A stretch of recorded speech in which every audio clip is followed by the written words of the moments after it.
BFM TV, il est 8h moins 10. On dit souvent que la société française a besoin de héros. Elle s'en est trouvée un ce week-end en la personne de Mamoudou Gassama, qui est avec nous ce matin dans Première Édition. Mamoudou a sauvé un enfant de 4 ans en escaladant à main nue la façade d'un immeuble du 18e arrondissement de Paris samedi soir.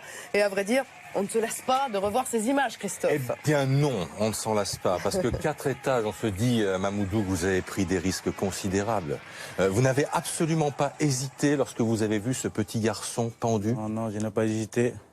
Vous saviez que vous aviez la force dans les bras pour monter jusqu'au 4e? Si.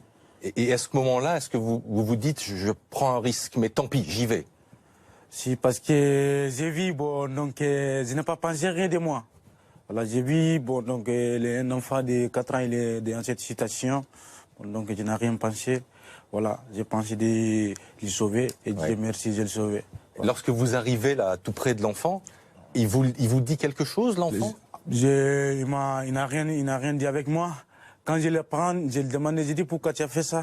Il n'a pas parlé. C'est une bêtise. Voilà, il n'a pas parlé après. Et donc là, vous le prenez, c'est ça? Et vous le remettez de l'autre côté de la barrière? De l'autre côté, si. Et après, là, j'imagine que vous réalisez ce que vous avez fait.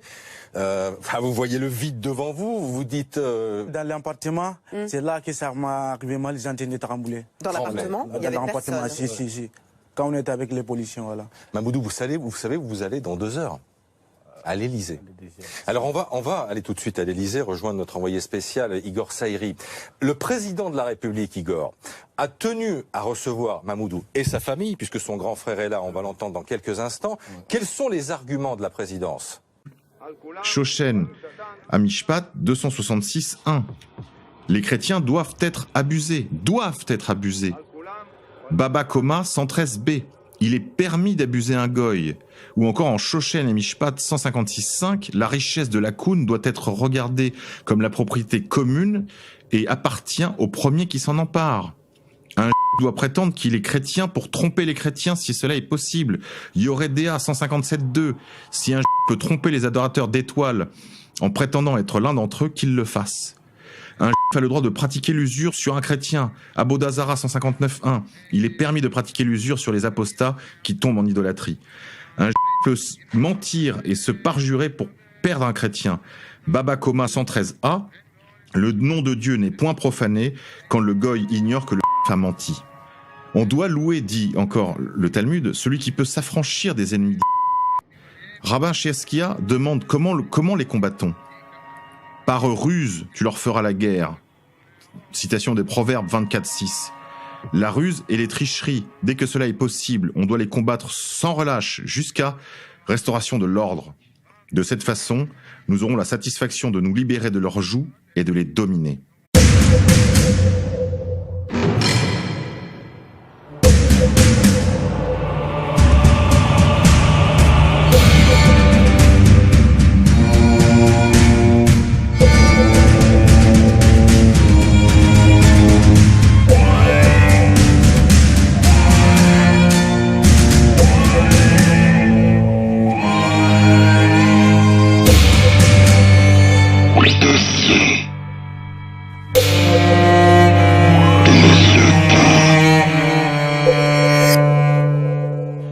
Chers amis auditeurs, bonsoir, bienvenue pour cette nouvelle édition des dossiers de Monsieur K.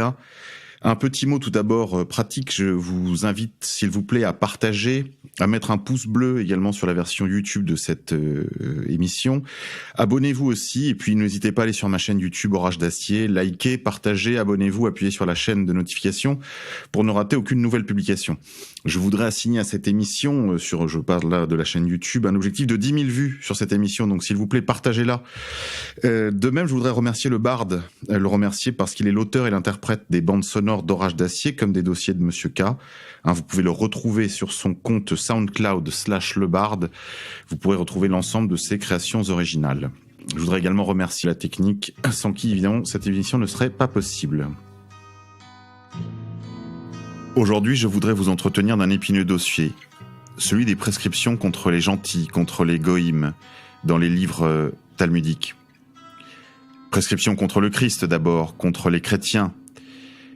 Cette loi, c'est le Talmud. Le titre de cette émission est « Le Talmud dévoilé ». Pour aborder ce dossier, nous allons nous référer à un document d'une grande qualité historique et documentaire. En effet, c'est un livre écrit par un rabbin dissident qui a abjuré la religion juive pour se convertir au christianisme et devenir prêtre de l'Église catholique, apostolique et romaine. Il était maître théologien et professeur d'hébreu à l'université ecclésiastique impériale de l'Église catholique de Saint-Pétersbourg. Son nom, c'est Révérend Pranaitis. Ce document, imprimé en 1892 en Russie impériale, avant la révolution bolchevique, est un document précieux par la qualité de son auteur d'abord, parce qu'il était parfaitement qualifié pour nous entretenir de ce sujet, le Talmud dévoilé, ou les enseignements rabbiniques secrets concernant les chrétiens. Lors de sa parution, le présent livre a reçu l'imprimature de l'archevêque catholique, Monseigneur Kozlowski. Qu'est-ce qu'un imprimature ? Eh bien, simplement, cela veut dire que l'archevêque Kozlowski a jugé en toute autorité que ce livre ne présentait rien de contraire ni à la foi ni à la morale chrétienne. En particulier, pour ce qui concerne la haine ou l'injustice à l'égard des Juifs, tant il est vrai que le chrétien ne doit haïr personne. On verra que si la haine est interdite aux chrétiens, il en va autrement des talmudistes. Et que souvent cette haine est non seulement un droit, mais également un devoir religieux.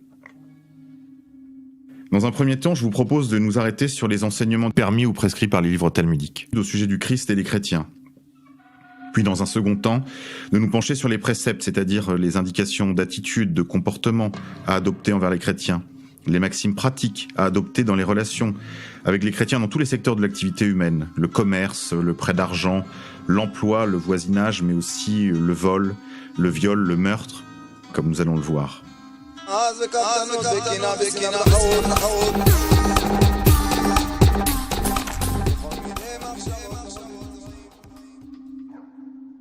Ce que le Talmud enseigne de notre Seigneur Jésus-Christ et de sa mère, la Vierge Marie. De nombreux passages du Talmud font référence à la conception, à la naissance, aux enseignements, à la vie et à la mort de Jésus-Christ. De nombreuses expressions servent à le désigner. Par exemple, on l'appelle l'homme, ou Péloni, un certain, ou le fils du charpentier, ou encore celui qui fut pendu. Comme le mot Yehoshua veut dire sauveur, il n'est pour ainsi dire jamais employé dans les livres talmudiques. Il est souvent abrégé en Yeshu, ce qui malicieusement renvoie à l'acronyme des mots Imarch, chameau, Vésikné, puisse son nom et son souvenir être à jamais oubliés. Mais aussi à une abréviation de Yeshu qui renvoie au mot menteur et à abomination. Le Talmud enseigne que Jésus était un bâtard et qu'il fut conçu pendant les menstruations de sa mère, qu'il était un idiot, un conjurateur, un séducteur, qu'il a été crucifié, donc pendu, mais également qu'il est enterré en enfer et qu'il a été élevé en idole par ses disciples. Ainsi, je peux vous renvoyer par exemple à la référence Kala 1b 16b ou à Sanhédrin 67a. La Vierge Marie, quant à elle, est appelée Sharia, c'est-à-dire étron ou excrément. Mais les livres talmudiques disent encore de la Mère de Dieu qu'elle est stada, c'est-à-dire une prostituée, une putain, Dieu me pardonne. Elle aurait quitté son mari et commis l'adultère avec un légionnaire romain, un certain Pandira ou Pantera. Ainsi, on trouve dans le livre Shabbat le fils de Stada, le fils de Pandira ou de Pantera. Comme le rappelle d'ailleurs en son temps le saint Damascène, Saint Jean Damascène, le grand saint père de l'Église. Dans ses généalogies de Jésus-Christ, il rappelle ses offenses faites à notre Seigneur. Ben Stada, ou le fils de pute, ne fait pas de doute sur la façon dont il est interprété désignant Jésus de Nazareth, même s'ils essayent souvent de dissimuler de qui il s'agit, de peur que les chrétiens ne vengent l'honneur de Dieu. Jésus est dit en effet être un séducteur du peuple, un démagogue. Les évangiles rapportent, en particulier dans le chapitre Matthieu 27, verset 63, que les qualifient Jésus de séducteur, et il continue de le faire jusqu'à ce jour. Dans Sanhédrin, par exemple, 107b, Jésus a séduit, corrompu et détruit Israël. Il l'appelle aussi celui qui fut pendu. En effet, il considère que, en raison de son impiété et de ses crimes, finalement, il a souffert une mort ignominieuse et a été pendu sur une croix. La veille de la Pâque, précise-t-il. Donc il n'y a pas d'erreur possible sur l'identité de la personne visée, il s'agit bien de Jésus de Nazareth. Et dans le livre infâme, intitulé Taldosh Yeshu, le Sauveur est ainsi accusé d'user du nom de Dieu, l'imprononçable tétragrammaton IVHV, pour faire des tours de magie. Mais Jésus également est enterré en enfer, je vous le disais en introduction de ce passage. Dans Zohar 3, 282, on apprend que Jésus est mort comme une bête, qu'il est enterré dans une décharge où l'on jette les cadavres des chiens et des ânes, et où les fils d'Ésaü, c'est-à-dire les chrétiens, et d'Ishmaël, c'est-à-dire les musulmans, ainsi que Jésus et Mahomet eux-mêmes, incirconcis et impurs, comme des chiens morts, sont enterrés. Ailleurs, il est dit que Jésus cuit dans une cuve d'excréments pour l'éternité en enfer. Le Talmud dit de la croix qu'elle est une idole et des chrétiens que ce sont des idolâtres.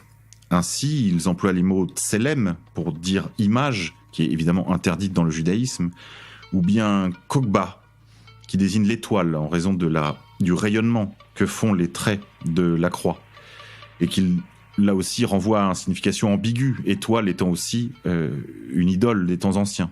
Donc c'est une façon de désigner la croix comme une idole. Ou encore l'expression Pessila qui renvoie à la sculpture, à l'idole. Ainsi, on trouve dans les livres Orash Chaim 113.8 ou dans le Yoreh Dae 150,2. Je vous en donne un exemple. Il est dit « Il n'est pas permis de s'incliner ou d'ôter son chapeau devant des princes ou des prêtres qui portent une croix sur leurs vêtements comme il est de coutume. Il faut prendre garde cependant de ne pas être remarqué en manquant de le faire. Par exemple, on peut jeter à terre une pièce de monnaie et se pencher pour la ramasser sur leur passage. De cette façon, c'est permis de s'incliner ou d'ôter son chapeau. » Mais continuons notre exploration. Les enseignements du Talmud sur les enseignements de notre Seigneur Jésus-Christ sont là aussi très éloquents.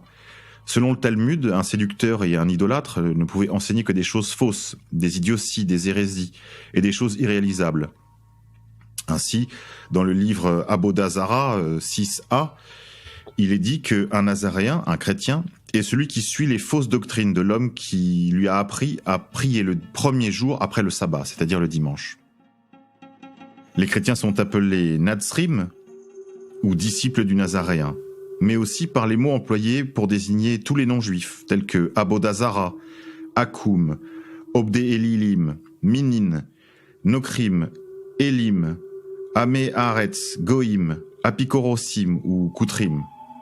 Maïmonide, dans son Pesset 78c, écrit qu'il soit dit des chrétiens qui suivent Jésus, même s'ils diffèrent entre eux dans leurs enseignements, qu'ils sont tous des idolâtres. Akoum est un mot dont l'acronyme des initiales désigne en réalité ceux qui sont les adorateurs des étoiles et des planètes. Ainsi, étaient désignés du temps des Hébreux, des anciens Hébreux, les païens qui vivaient tout autour d'Israël et qui manquaient de toute vraie connaissance de Dieu.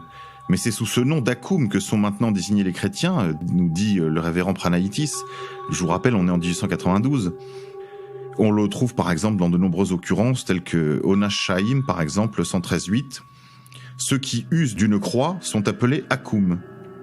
Ou dans Yoreh Dea 148, 5 et 12, ceux qui célèbrent les fêtes de Noël et du jour de l'an sont appelés adorateurs des étoiles et des planètes. Donc il n'y a absolument aucun doute là-dessus lorsque les talmudistes pourtant se défendent que les expressions dans le Talmud puissent être hostiles ou dépréciatives, péjoratives à l'égard des chrétiens, ils mentent. Ils utilisent également, pour désigner les chrétiens, le mot de Obdé Elilim, serviteur des idoles, synonyme d'Akoum, ou Minim, qui veut dire hérétique. Ceux qui possèdent un évangile sont appelés hérétiques. Dans Shabbat, par exemple, 116a, le rabbin Meir appelle les livres des Minin les Aren Gilayan, c'est-à-dire les livres iniques, parce qu'il les appelle les évangiles, écrit-il. Rome est appelée Édom, elle est le royaume des Édomites. Ainsi, le rabbin Béchaï, dans Kad Akenash 20a, dit « sont appelés Édomites ceux qui font avec leurs doigts le signe ici et là, c'est-à-dire le signe de la croix. Ils sont également appelés Goy, ou Goïm au pluriel, et Goya pour la forme au féminin. Les idolâtres sont tous appelés Goïm. Dans des éditions plus récentes du Talmud, on est, je vous le rappelle, en 1890, le mot Goïm est intentionnellement évité, et d'autres mots pour désigner les noms gentils lui sont préférés. Il est bien connu, le mot Goïm désigne les chrétiens, au milieu desquels ils vivent. Le plus souvent, ils prétendent que c'est une expression innocente. C'est faux. Ainsi, dans Shachem Amishpat, est employé dans un sens extrêmement péjoratif le terme de goïm. Ainsi est-il écrit, les traîtres et les épicuriens, les apostats, sont pires que les goïms. Les chrétiens sont également appelés dans ces écrits Bessar Vedam, qui veut dire chair et sang. Hommes qui sont charnels, destinés à la perdition et n'ont aucune communion avec Dieu.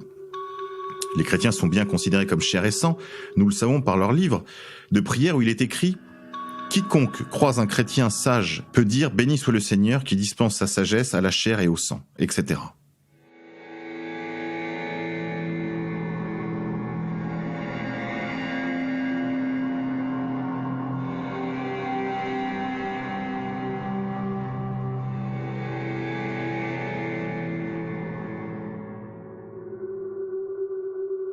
Ce que le Talmud enseigne des chrétiens.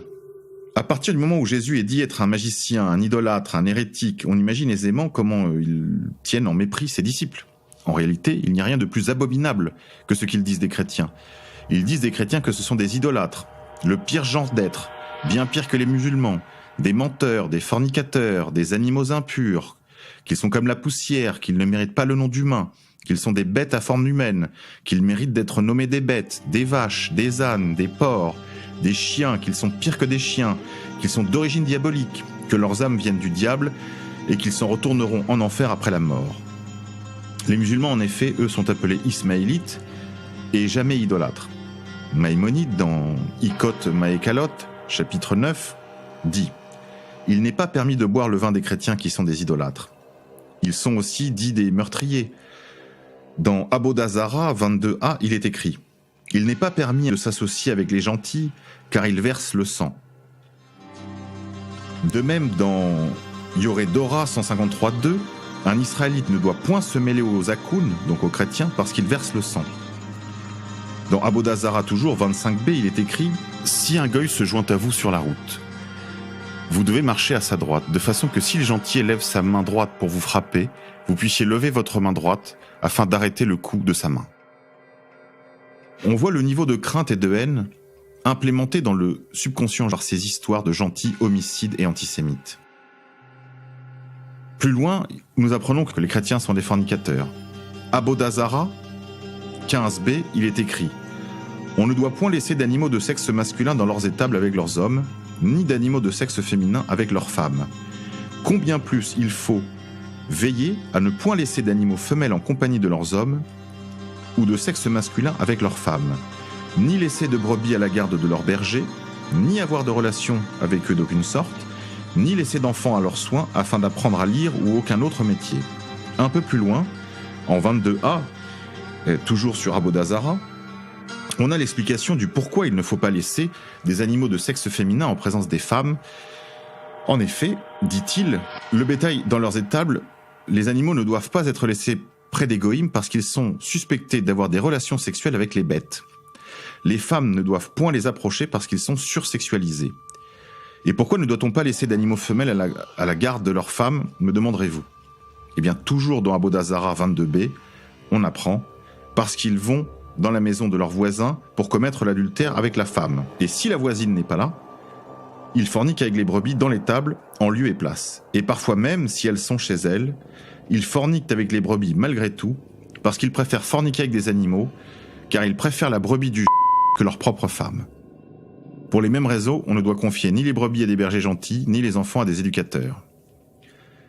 Les goïms, disent-ils aussi, sont impurs, parce qu'ils mangent des aliments impurs, Shabbat 145b, parce qu'ils n'ont pas été purifiés du péché originel sur le mont Sinaï, Abodazara 22b, et également aussi parce que ils sont parmi la liste de toutes les choses impures, telles que le chien, l'âne, les peuples de la terre, les chrétiens, les chameaux, les porcs, les chevaux et les lépreux. Les chrétiens sont comme des bêtes. Kiritou 6b, page 78, les juifs sont appelés hommes, mais les goïms ne sont pas appelés des hommes.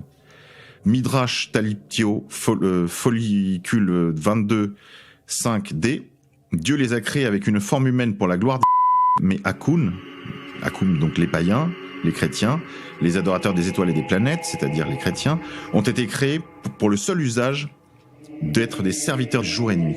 Le grand Rashi écrit « Un chien vaut plus qu'un okri, c'est-à-dire un akoum, un goïm, dans son commentaire du chapitre 14, verset 21 du Deutéronome.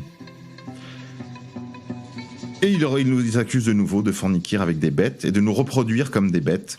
Ainsi, dans Sanhédrin 74b, Tosefot, il est dit « Les rapports sexuels d'un goy sont comme ceux d'une bête.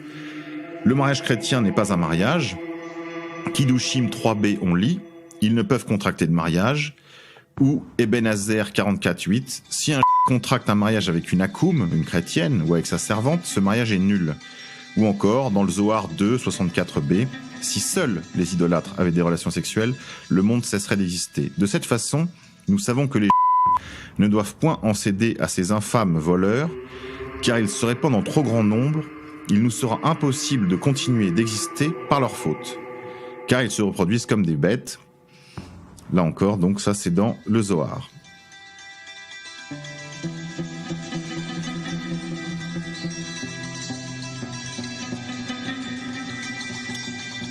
Accusation plus grave encore, la tribu des élus accuse les chrétiens d'être du diable, d'être d'une origine infernale, etc., principalement du fait de leur incirconcision. Ainsi, Zohar 1, 131a, leurs âmes proviennent du côté impur. Ou Zohar 1, 28, les peuples idolâtres de la terre sont enfants de l'ancien serpent qui a séduit Ève. Bon, là, les choses ne peuvent être plus claires, il nous attribue une généalogie diabolique.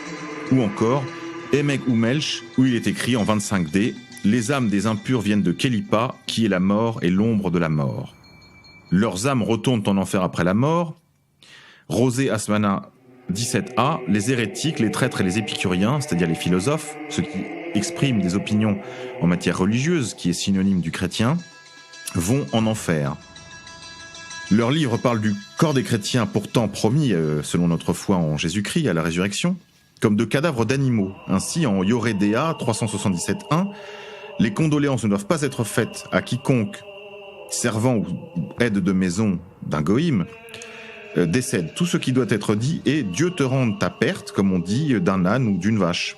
De même, on ne doit pas se tenir loin des chrétiens qui ont enterré quelqu'un pendant 7 jours, comme la loi de Moïse le commande, n'étant pas des hommes, l'enterrement d'un animal ne polluant pas, ne rendant pas impur. Ce congé de 7 jours est réputé inutile.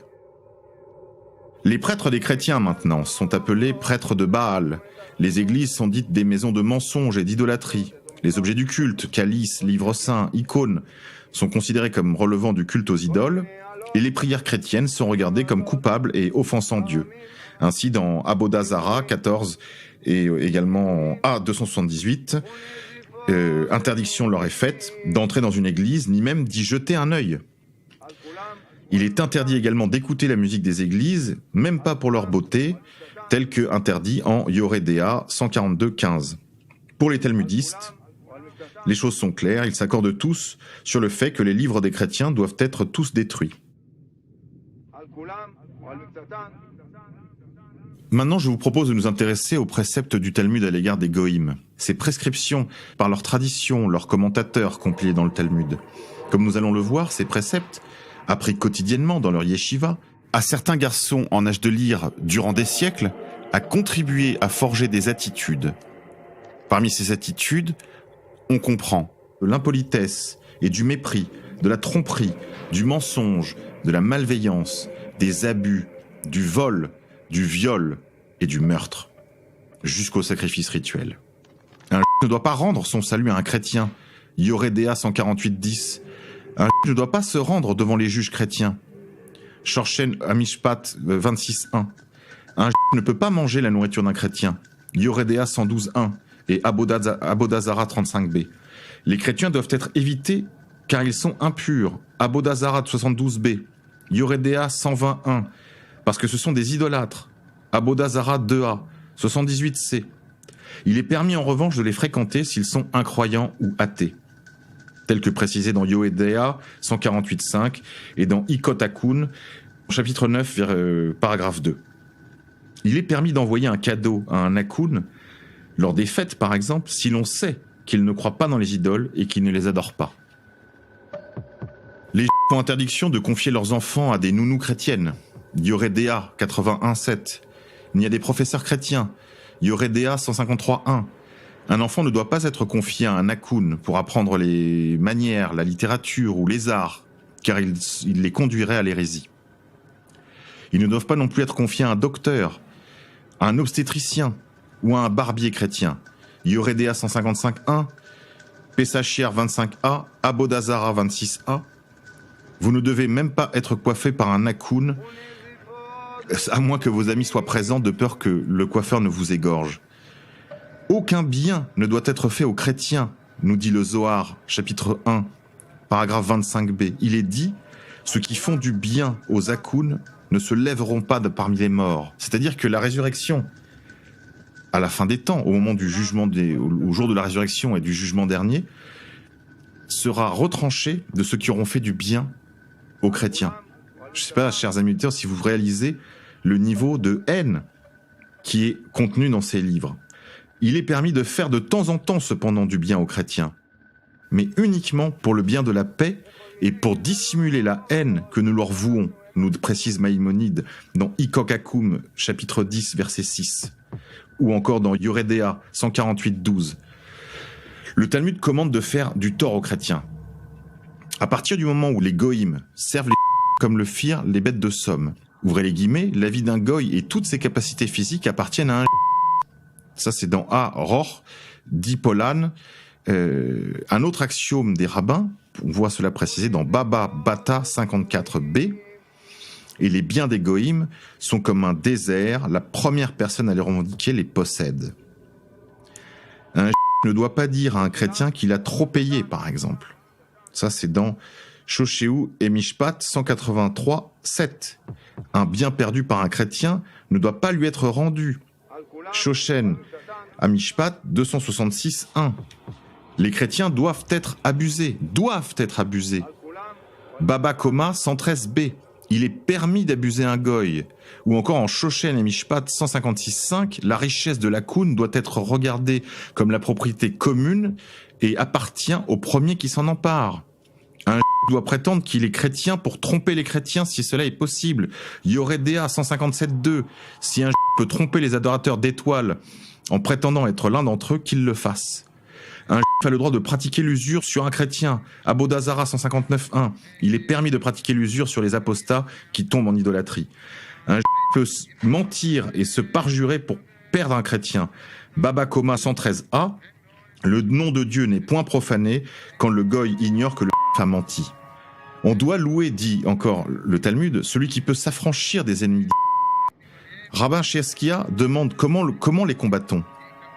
Par ruse, tu leur feras la guerre. Citation des Proverbes 24.6. La ruse et les tricheries, dès que cela est possible, on doit les combattre sans relâche jusqu'à restauration de l'ordre. De cette façon, nous aurons la satisfaction de nous libérer de leurs jougs et de les dominer. Une chrétienne qui accouche, un chrétien qui est malade ou qui est en grand danger de mort ne doivent pas être secourus. Yoredea 158.1, Oshashaim 332, Shosham Ameshpat 425.5, Yoredea 158.1. Les occurrences sont trop nombreuses, je ne fais que vous en donner un catalogue déjà par trop pénible. Retournons à Maïmonide. Il nous dit « N'ayez aucune pitié d'eux ». Enfin, le Talmud commande de tuer les chrétiens sans merci. Abodazara 26b, on lit « Les hérétiques, les traîtres et les apostats doivent être jetés au fond d'un puits et ne pas être secourus. Même un chrétien qui étudie la loi des prophètes mérite la mort. Sanhédrin 59a. Les juifs qui reçoivent le baptême doivent être tués. Irkitakoum, on doit les poursuivre jusqu'au bout. Chapitre 10, paragraphe 2. Il faut tuer les chrétiens. Zohar 1, 25. Le pape est le plus haï de tous leurs princes. En effet, le but que poursuit le Talmud, c'est la destruction d'Édom. Édom, je vous le disais en début d'émission, c'est Rome.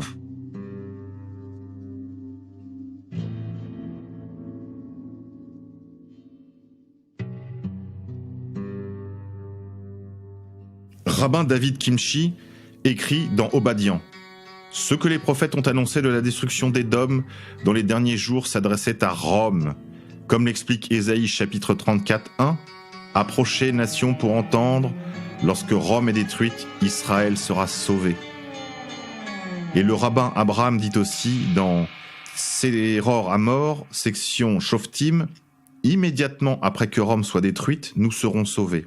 Shulchan Aruch, de même que Yoredea 158.1, en temps de guerre, les Akoum, c'est-à-dire les chrétiens, doivent être tués, car il est écrit « Les bons parmi les Akoum doivent périr ». Ou encore « Prends la vie des Kippotes et tue-les, et tu plairas à Dieu autant que si tu lui offrais de l'encens ». Dans leurs prières, les Juifs prient pour la venue de leur Messie plein de vengeance, spécialement la veille de Pâques. Ainsi est-il écrit « Combien de temps encore retiendras-tu ta force captive et ta beauté sous la main de l'oppresseur, ô Dieu ? Montre ta force et combat nos ennemis, brise leur force et laisse-nous les confondre. » Je vous passe ici tous les épisodes concernant le viol des Akounes, des Minines, des chrétiennes, qui ne sont pas des êtres humains, qui sont des bêtes, et qui sont bien évidemment, comme le reste des biens meubles, à disposition de leurs maîtres juifs. Ainsi, dans Pesachim 49b, il est écrit « Rabbi Eliezer dit « Il est permis de couper la tête d'un idiot, c'est-à-dire d'un goïm, le jour de la fête de la rémission, si ça tombe un samedi. » Ses disciples lui demandèrent « Mais Rabbi, tu devrais plutôt parler de sacrifice. » Mais il a répondu « Pas du tout, car pour un sacrifice, il est nécessaire de faire des prières pendant qu'on sacrifie. Or, il n'y a point besoin de prière lorsque l'on coupe la tête de quelqu'un. » Plus loin, il est dit aussi que la mort des chrétiens plaît à Dieu. Après la destruction du temple de Jérusalem, le seul sacrifice nécessaire est l'extermination des goïms. Dans Zohar 3, 227b, le bon pasteur dit « Le seul sacrifice requis est de retirer de nous les impurs. » Dans Zohar 1, 38b et 39a, il est écrit « Dans les palais des 4 paradis se tiennent ceux qui ont pleuré sur Sion et Jérusalem, et tous ceux qui ont détruit les nations idolâtres. Et ceux qui ont tué ces gens qui adorent les idoles sont vêtus de pourpre, et ainsi ils sont reconnus et honorés. » Dans Ilkot Hakoun 10.1, il est écrit « Ne mange pas avec les idolâtres. De même, ne les laisse pas adorer leurs idoles, car il est dit « Ne fais pas d'alliance avec eux et ne leur montre aucune pitié. » Deutéronome chapitre 7. Mais plutôt, détourne-toi d'eux, de leurs idoles, et tue-les. Également, toujours dans Ilkot Hakoun 10.7, cette fois, là où se tiennent les Juifs, aucun idolâtre ne doit se tenir debout. Nous reviendrons dans une prochaine émission, si Dieu veut, sur le libelle de sang.